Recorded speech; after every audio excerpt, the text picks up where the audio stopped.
Alright, y'all know what it is. Y'all know what it's worth. Let's get this merch. Subscribe to the PDH Network.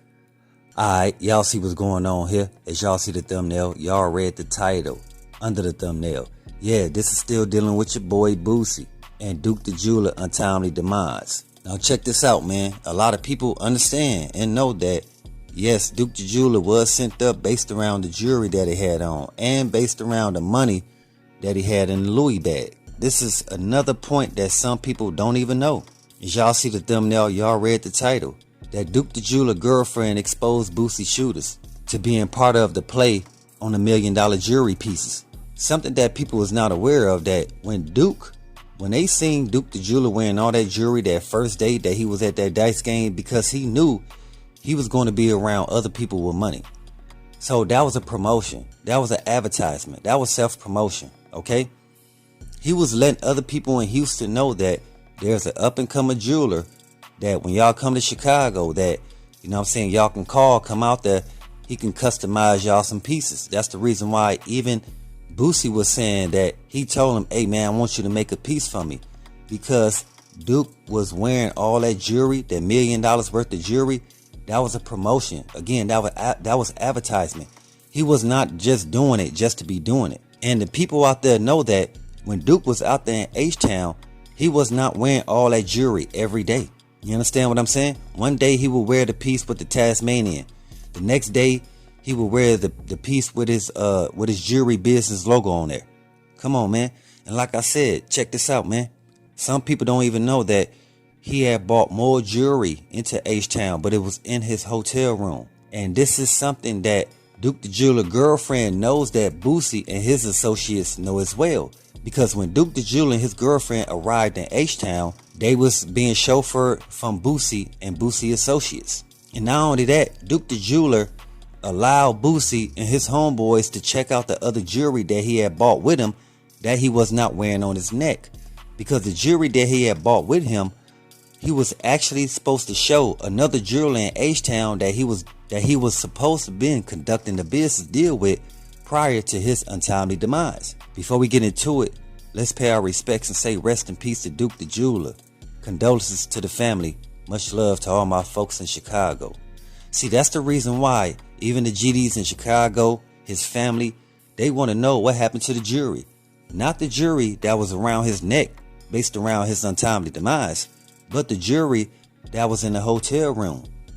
Because like I told y'all, man, his family, his people, his business people know the jewelry that he came into H-Town with, and they know the jewelry that they did not see when they got a call that he was sent up. And like I said, man, they only seen a small amount of jewelry compared to the jewelry that he actually bought to H-Town to show his business partners. And like I said, Boosie and his associates knew about the other jewelry that he had in the hotel room. So check it. After Duke the Jeweler was sent up, they done went to his hotel room. They grabbed the bag of jewelry, the same bag that Duke had showed them when he first landed in H-Town. Because like I said, when they went to the hotel room, Boosie and his guys was admiring the jewelry that Duke the Jeweler had on.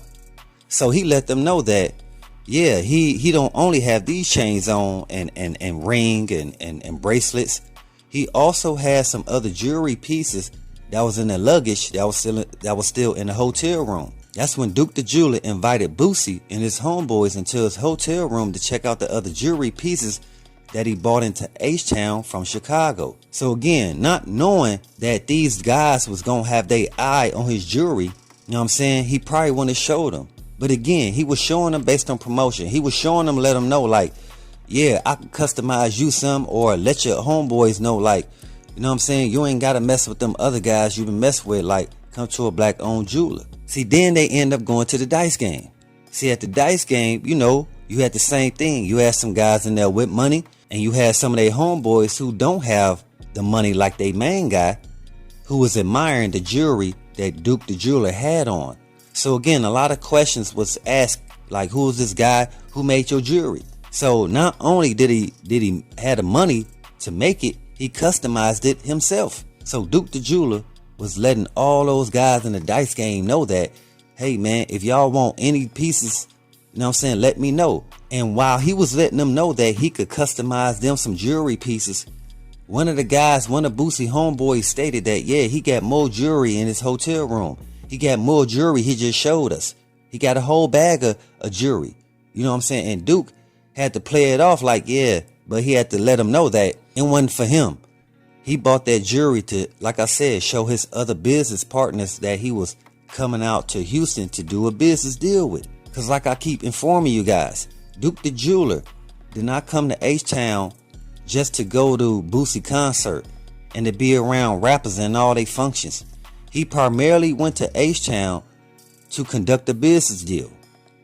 That's the reason why the jewelers that's in Houston, they want to know, they mainly, along with his family and the GDs in Chicago, they mainly want to know what happened to Duke.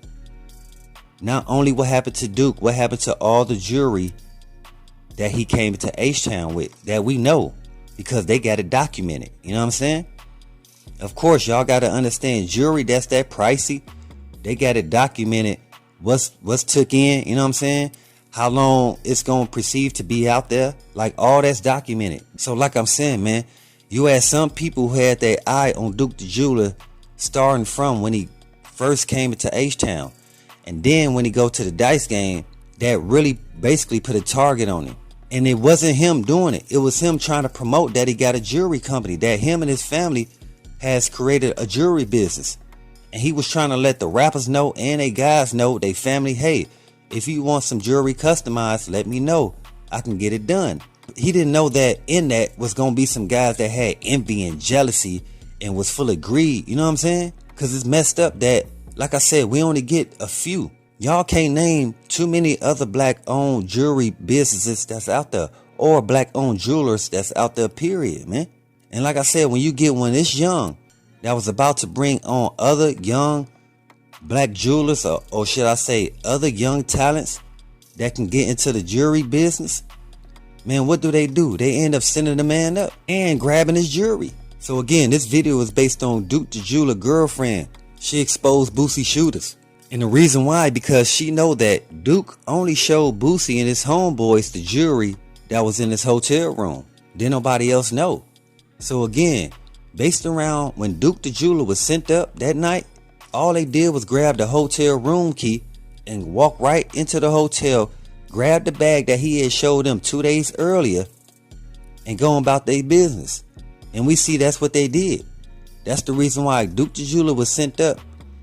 And his family says that, again, he only had a small amount of jewelry, a few pieces, and it wasn't the majority that he had bought to H-Town. So all that, whatever Boosie was talking about, saying that, yeah, man, when he got sent up, I'm telling y'all haven't checked out an interview. The thing is, y'all just going off what people saying. I'm going off what Boosie said out his own mouth. I'm going off what Boosie affiliates said out their own mouth. Y'all going off make-believe, and that's the problem. Y'all going off stuff because y'all got so much love and admiration that do something like this to a man that's not even in the rap industry. You know what I'm saying? Again, this man, Duke the Jeweler, had no beef with nobody in the rap industry. So why does he get sent up being around rappers? And not only that, you got some people questioning, like, come on, man, you mean to tell me Chicago guys known to get sent up left and right, but this didn't happen to Duke? Because Duke knew who to be around, even in Chicago. Duke moved around with people, you know what I'm saying, for a purpose. He wasn't going to be around you for no reason. The same thing did when he flew out to Houston. He was around Boosie because he was invited. And again, he was supposed to conduct a business venture the next day before his untimely demise, because the man is a businessman. You feel me? But again, it's more a story dealing with this whole Duke the Jeweler situation. And again, Boosie affiliates is tied in to Duke the Jeweler, jewelry pieces being missing, man. Hey, but as always, y'all know what it is. Y'all know what it's worth. Let's get this merch. Subscribe to the PDH Network.